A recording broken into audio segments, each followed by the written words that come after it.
dance. Mantu saya ini kan pegawai UGM. Oh ya. Jadi saya tanya, apa omongan kalian yang di bawah-bawah itu? Kami semuanya ngomong tahu bahwa itu bohong. Tapi nggak berani ngomong. Ketua MWA itu adalah aktornya semua apa yang dilakukan Jokowi. Termasuklah yang mengatur-ngatur UGM itu. Nah, yang memilih OPA itu sebagai rektor kan dia. Jadi nggak berani diikuti yang namanya. Jadi Profesor Ova Emilia ini ketika pemilihan rektor di Senat UGM ya Prof ya, itu kan kalah suara ya Prof?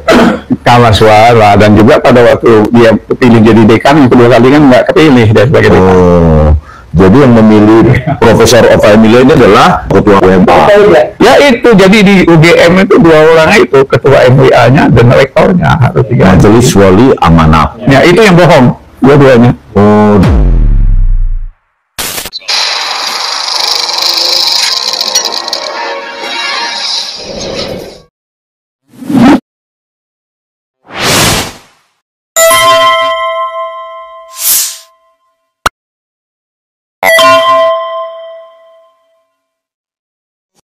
Assalamualaikum warahmatullahi wabarakatuh. Pemirsa, misteri Ova Emilia jadi rektor ya. Kalah suara tapi tetap dipilih. Siapa lagi kalau bukan ketua MWA-nya yang melakukan itu? Siapa itu? Pratikno ya, Profesor Dr. Pratikno ya, MS Sok SC. Sudah tahu kan kenapa yang terjadi di Gajah Mada sekarang itu adalah seperti ini?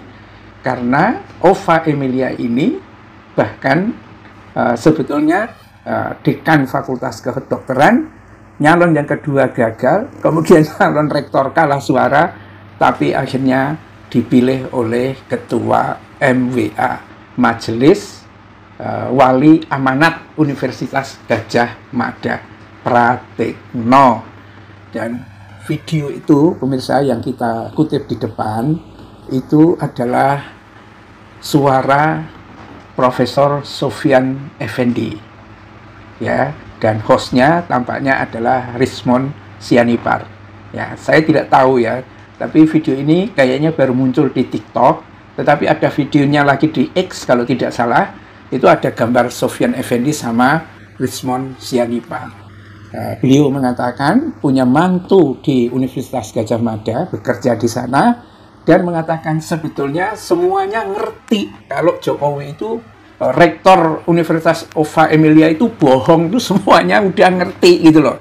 Dan semua juga orang sudah ngerti di Gajah Mada itu kalau Jokowi itu memang palsu kalau ngaku sebagai alumni Fakultas Kehutanan Universitas Gajah Mada, tapi gak ada yang berani bicara. Dan kemudian cerita tentang proses pemilihan Ova Emilia jadi rektor itu. Jadi biang keroknya itu adalah Pratikno, dan Pratikno adalah otaknya Jokowi. Jokowi mengaku dia mentornya politik itu ya Pratikno, dan Pratikno inilah yang tampaknya membuat aturan di berbagai perguruan tinggi negeri itu siapa yang akan menjadi rektor ya, itu ya diatur dalam satu rapat tertutup senat universitas gitu, bukan senat mahasiswa ya. Dan menteri itu punya 35% suara. Ini kan kurang ajar ini aturan ini. Ya mana ada perguruan tinggi yang bisa lolos dari sini kan? Sementara ya tidak ada bottom up-nya. Semua calon begitu mendapatkan rival dari pemerintah pusat ya nggak ada. Semuanya akan cenderung untuk menjilat siapa yang berhasil menjilat. Nah dalam konteks ini ya mungkin Ova Emilia tahun 2022 dalam proses pemilihan rektor yang ternyata suaranya kalah itu, di sisi lain juga dia punya kasus hukum ya, gagal bayar, punya BPR bersama suaminya orang Korea itu ya kan, mungkin mendekati si Pratikno atau Pratikno mendekati si Ova Emilia. Pak, saya jadi rektor deh, pokoknya Bapak mau apa saja saya menjadi bempernya. Tapi saya juga minta Pak, supaya saya nggak ditangkap. Bisa jadi itu negonya seperti itu, pemirsa. Itu mengapa Gajah Mada, Universitas Gajah Mada itu dikorbankan. Ini analisis logisnya berdasarkan kepada fakta yang disampaikan oleh Profesor Sofyan Effendi, mantan rektor UGM, dan juga alumni UGM itu sendiri, Rismon Sianipar. Karena memang Majelis Wali Amanat itu ketuanya adalah Profesor Dr. Pratikno, dan sekretarisnya itu Profesor Dr. Adi Utarini, MPH PhD, ya kan? Dan menurut Sofyan Effendi, ya kalau dua orang ini dicopot, baru kemudian Gajah Mada itu bisa normal. Kalau gantinya itu adalah yang dipilih oleh Gajah Mada itu sendiri. Jadi kelakuan Pratikno inilah, dan di mana di berbagai perguruan tinggi termasuk di UI, ya, kenapa UI itu mengundang orang pro Zionis menjadi penceramah, menjadi narasumber di UI? Ya karena retoknya juga ada dalam kendalinya negara. Ya Prabowo itu kan teman dekatnya Raja Jordania. Raja Jordania itu bempernya Israel. Jadi nggak jauh-jauh lah, makanya kata-kata Prabowo tentang Hamas itu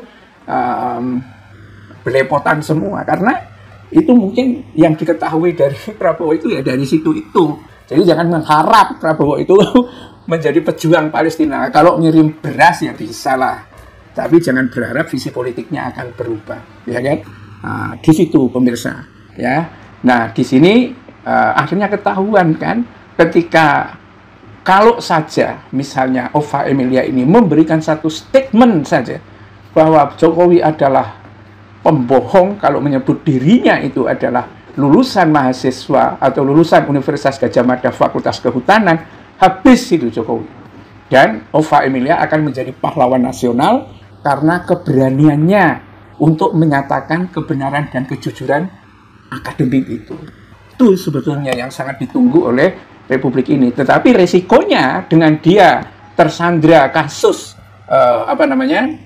dengan tersandra kasus BPR-nya Tripilar, ya, maka ya dia tidak mungkin untuk bisa menyuarakan ini. Harusnya kalau dia punya integritas intelektual, bukan seorang penipu, ya, dia harusnya berani dengan menebus kesalahannya itu, ya, daripada dosa sampai ke kuburan, sampai ke akhirat, ya, mempertanggungjawabkan. Harusnya itu seperti itu. Nah, ya, jadi sekarang ya semua perguruan tinggi negeri yang seperti UI, UGM, ITB, dan berbagai kampus negeri yang ada, itu sudah rektornya sudah berada dalam kendali pemerintah semua. Ya, kalau terjadi aktivitas mahasiswa dan lain sebagainya, ya, yang meredakan, ya, yang menjadi bemper pertama sebelum menghantam ke rezim itu adalah pihak rektor itu sendiri. Loh, kenapa begitu? Nah, di sini pemirsa, jadi tahapan-tahapannya itu ya didasarkan pada Menteri Riset Teknologi dan Pendidikan Tinggi waktu itu, ya, untuk pengangkatan rektor perguruan tinggi negeri, ya, itu dimulai dengan penjaringan bakal calon senat. Tahap kedua itu ya penyaringan, ya, waktu penyampaian visi, misi, program kerja, dan sebetulnya itu dalam rapat senat terbuka. Tetapi kemudian diadakan rapat tertutup untuk menetapkan 3 calon rektor itu, ya, dan menyampaikannya kepada menteri. Ini, ya kan? Calon bisa dibatalkan ketika proses tanya jawab dengan menteri, terutama dalam kampus Gajah Mada. Kalau misalnya rektor, calon-calon rektor yang suaranya dapat dukungan dari publik atau dari internal kampus sendiri, ditanya sama rektor ini, gimana pendapatmu tentang ijazahnya Mukidi, gitu kan? Wah, saya sikat itu, Pak. Kalau dia memang pemalsu dari ijazah ini, ya ngapain Gajah Mada harus mempertanggungjawabkan? Ya sudah, karena menterinya itu Pratikno, dan Pratikno juga sekarang menjadi ketua Majelis Wali Amanat, dia mantan rektor juga kan? Ya sudah, dicoret gitu saja, ngapain kan? Ya, kemudian ada orang yang tak punya nama, yang gagal nyalon dekan, kemudian saya akan bela habis-habisan, Pak.